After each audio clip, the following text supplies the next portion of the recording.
वित्त मंत्री निर्मला सीतारमण 1 फरवरी को बजट पेश करेंगी। इसके साथ ही नई घोषणाओं का ऐलान होगा। पिछले साल और उससे पहले भी वित्त मंत्री ने आम आदमी के जीवन को सरल बनाने और इकोनॉमी को बूस्ट देने के लिए कई घोषणाएं की थी, लेकिन बीते साल में की गई बहुत सारी घोषणाएं अभी तक पूरी नहीं हुई हैं। पिछले साल के बजट में शिक्षा क्षेत्र में हायर एजुकेशन कमीशन स्थापित करने की घोषणा की गई थी। इसके लिए कुल बजट में से 50,000 करोड़ रुपए खर्च किए जाने थे, लेकिन इसे अब तक नहीं किया जा सका है। इसके अलावा देश भर में 100 से ज्यादा सैनिक स्कूल भी खोले जाने की घोषणा की गई थी, लेकिन स्कूल खोलने का प्रोसेस काफी धीमी गति से आगे बढ़ रहा है। साल 2022 तक BPCL, IDBI, shipping corporation of India समेत कई कंपनियों के निजीकरण की बात कही थी।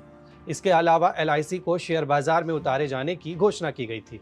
विनिवेश से 1.75 लाख करोड़ रुपए जुटाने का टारगेट रखा गया था, लेकिन ये टारगेट अब तक पूरा नहीं हो पाया है।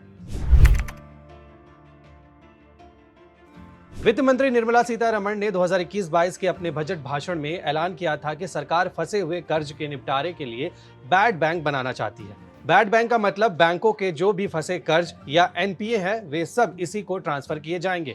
शुरू में करीब 15 मामलों के 50,000 करोड़ रुपए के कर्ज दिए जाएंगे, लेकिन इसकी शुरुआत अभी नहीं हो पाई है।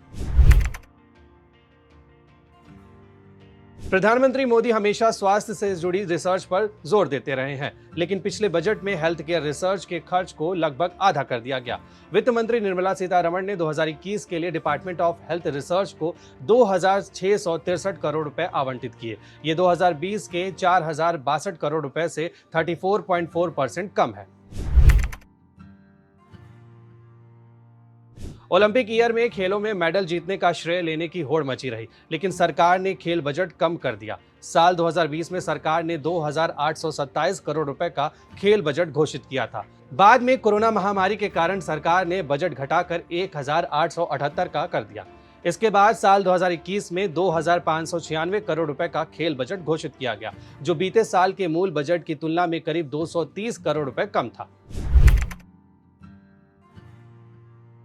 भारत की आबादी में करीब आधी महिलाएं हैं। वो देश के जीडीपी यानी सकल घरेलू उत्पाद में 18% का योगदान देती हैं, लेकिन आम बजट 2021 में बच्चों और महिलाओं में कुपोषण की समस्या दूर करने के लिए आवंटन घटा दिया गया। बजट आवंटन में 27% की भारी कटौती करते हुए इसे 3,700 करोड़ से घटाकर 2,700 करोड़ कर दिया गया।